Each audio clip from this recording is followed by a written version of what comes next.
নমস্কার, আমি আরও একটি কবিতা আবৃত্তি করতে চলে এসেছি। কবিতাটি হলো পতাকার ৫ রং। লিখেছেন সুকান্ত আচার্য। বলতো দেখি পতাকায় মোদের কয়টি রং আছে?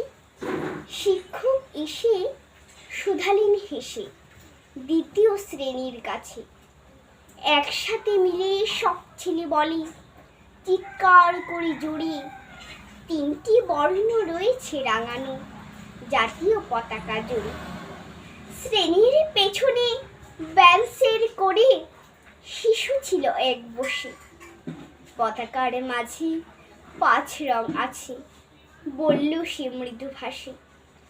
কথা তার শুনে বাকি শিশুগণে হেসে খায় লুকিয়ে। শিক্ষক রেগে বলেন হেঁকে, বোঝাও কি করে ৫টি।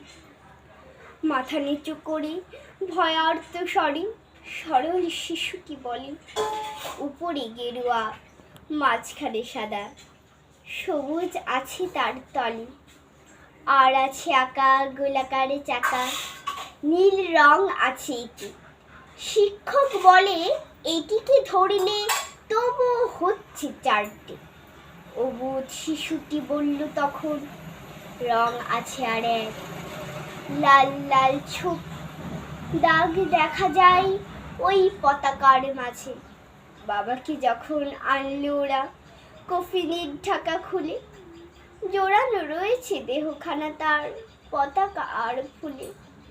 রক্তের দাগে ছিল লাল ছোপ ওই পতাকার মাঝে। এই নিয়ে মোট হলো ৫টি, এবার তো ঠিক আছে। সরল শিশুটির জবাবখানি কাঁপিয়ে দিল বুক, অশ্রু এলো নয়ন ভরে, শুকনো হলো মুখ। আজও যারা দেশের জন্য করছে বলিদান, স্বাধীনতার সহিত সম তাদের অমর প্রাণ। হচ্ছে স্বাধীন, পেরিয়ে গেছে ৭০টি বছর, দেশ বাঁচাতে যাচ্ছে যে প্রাণ, রাখছে কি তার খবর? ধন্যবাদ।